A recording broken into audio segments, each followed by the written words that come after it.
Hello and welcome to an introduction to the 6 phases of health impact assessment. You are watching the fourth video in the HIA 101 series. This video introduces the 6 phases of HIA used in American practice: screening, scoping, assessment, reporting, evaluation, and monitoring. The number of phases involved in HIA varies in the literature from 10 to 5.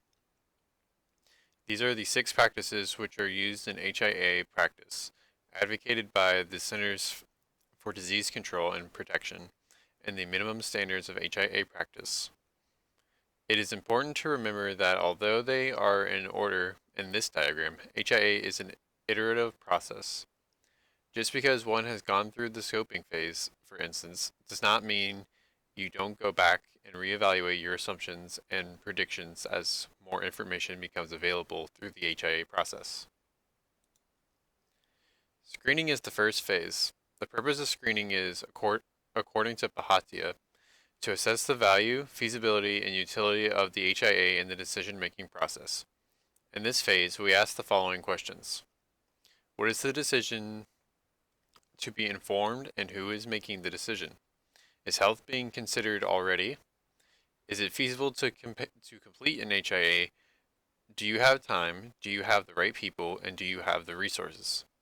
Will an HIA be politically viable? Will the HIA add value to the decision-making process? What are the health issues involved? If you determine that it is feasible to move ahead, given the time, people, and funding you have available, you would next move to the scoping phase. In scoping, you create your scope, objectives, and approach. This is your roadmap to the process. It tells you who will be responsible for each task, what the deliverables are, and when they are due. You have to narrow your scope by geography or study area, demography or identity, or identifying the affected groups, and the number of health outcomes you can study. Your limits will depend upon the resources available to you in terms of personnel, time, and valid data resources. You will also need to choose the type of HIA you will perform: desktop, rapid, intermediate, or comprehensive. The scoping phase is when the goals, timelines, and work plans are developed. Stakeholders are identified and stakeholder engagement strategies are planned. The process evaluation criteria is set and the available data is evaluated. Once you have determined the parameters of your HIA, you will need to formulate a methodology to predict the health impacts and develop recommendations. The assessment phase is where baseline health and environmental conditions are gathered and a methodology is employed to predict expected health effects, their severity, and duration. The data gathered and the information produced in the assessment phase create the evidence base for making recommendations. Recommendations are made to enhance any positive health outcomes associated with the decision making and to mitigate or contain any negative health impacts. These are usually collated into a report about the HIA, the process, and stakeholders engaged in the expected outcomes.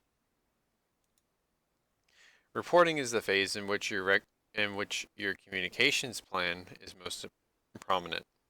Ideally, the results of the HIA and recommendations are reported to the stakeholder groups and refined before being presented to decision makers.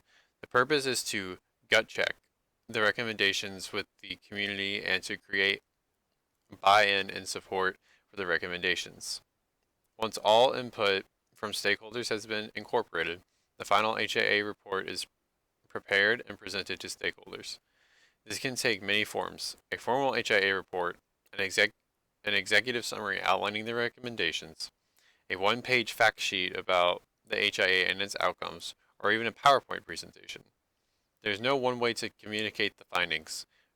Different methods should be employed that best suit the audience.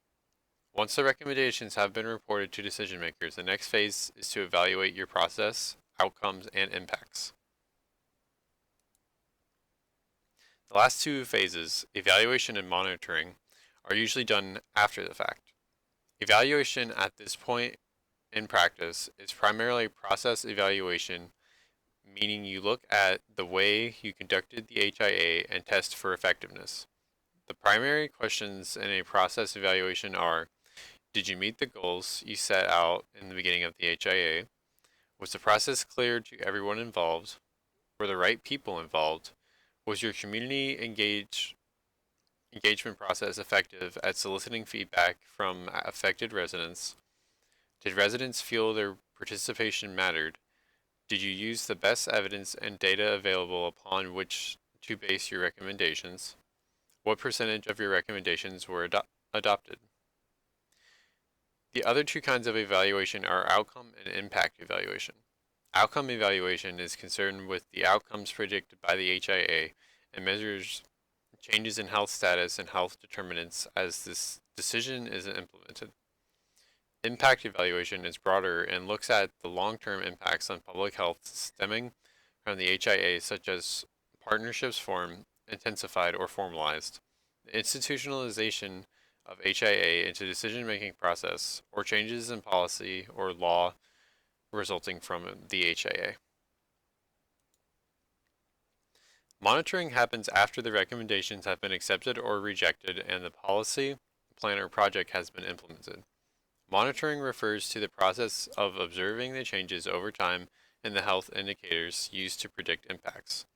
In this phase, you are watching to see if you correctly predicted the health impacts and their distribution and severity. In most cases, the monitoring phase is not carried out because HIA funding does not cover it. However, many teams are now beginning to create a monitoring plan as part of the HIA and assign different partners to report back periodically on the progress.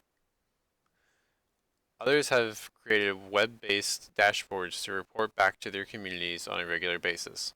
Monitoring has traditionally been very funding dependent, but the advent of big data is making it easier and less expensive. HIA, as practiced in the United States, has 6 phases which are iterative in nature. As the team moves through the phases, more and more information is known and uncertainty is raised.